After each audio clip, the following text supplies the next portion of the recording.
so here we go. How to remove the engine cover. That's the plastic cover up here. This is going to get us down underneath. There's some coil packs and all sorts of things underneath. The engine looks quite different without that pretty cover with the badge on it up the top there.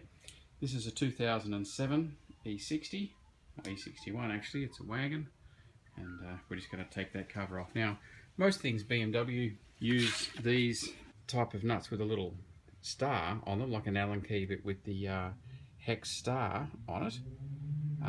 The TX, they are torque screw, not the engine cover. Have a look at that.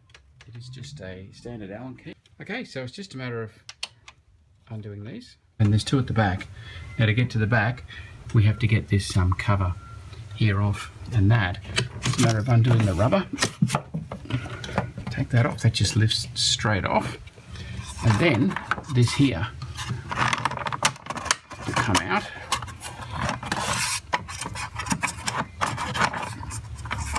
Because we need to get that out in order to get back through the rest of the way. So, whenever you're working on a car like this, one comes easy. Have a look, where is the catch? What was actually holding it? There's a catch there. So it looks like it's vertical. And when one comes out and the other won't. There we go. Lifting up that way. We didn't break it. It was just this catch here holding onto these guys here. So that's come off intact. That's step one. So to get to these screws, there's actually one down in there, but we're going to have to get into the top because there's another one up the top here, I know from past practice. And this guy here, actually, by sliding sideways, that will pop off. And here we go, it's off. I just lifted that end. This is the little piece up here. I just lifted this end and slid it, and then it came off. Now that is a mystery to me at this point. I'll put it up on the cabin filter. What the role of that is, maybe it's holding those two parts together, providing some structural strength. I get into the works here, so I got a bit more serious. I took the cabin filter off, just the clip, and that comes out, and then undid these two little hex bolts here, just with the pliers. And then this, I'd already undone the third one up there. This actually just came out, lifted out the grill, and this whole assembly came out of the car, leaving us down another layer so I can have a good look at these clips. And these clips, actually this one is just sitting as a guide, and that one is clipped on.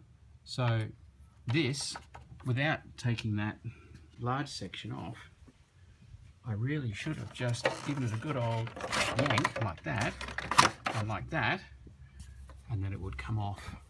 The screw I'm trying to get to is, look at that, it's been left out. So in mine I don't even have to get to it. Where are we? It's down there. So it's right in the middle.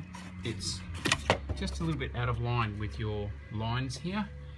But with that out, and just pull back gently so you don't break those wires or pipes, you would be able to get to that analogy. It's right where my finger is, right there. And the other one is down there. So this now is enabling us to get the engine cover off. This is the section which goes on under that plate I've just put back on. Just given those a bit of a tweak, those knobs, all of them, until it just comes tight. You can just rabble it and know when it's tight. This guy though likes to sort of dance with this loom set of wires that are here, or tubes.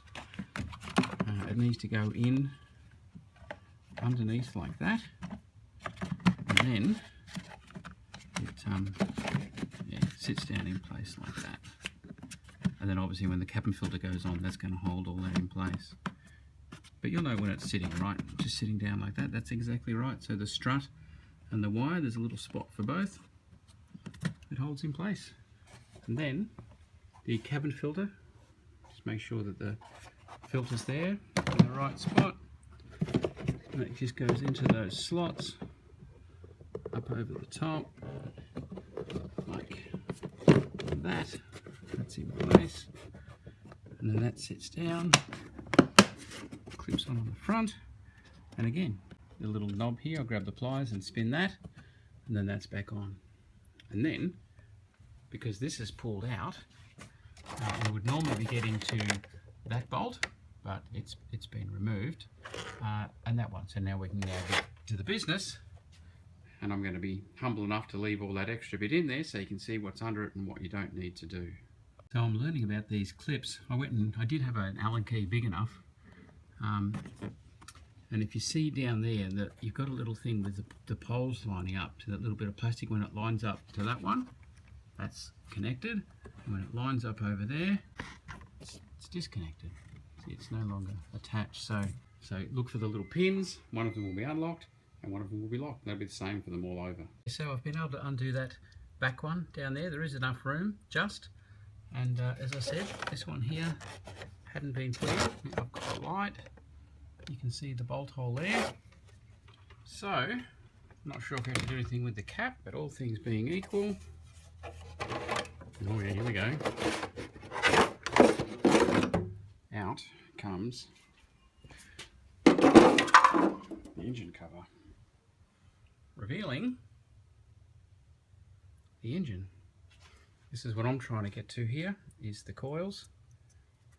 So I can now get to those, and also just checking that everything else is okay. There's a bit of an oil leak here, and I've got a bit of a missing situation, so interesting just to investigate. This is your fuel rail and your fuel injectors on this side. It gives you access to those as well. So now I'm going to take out the injectors one by one and just have a bit of an investigate to see if there is anything wrong with them. I'm looking for discoloration or cracks, or maybe this seeping oil, whatever's going on here, is causing a bit of a shorting out. So we'll have an investigate and see.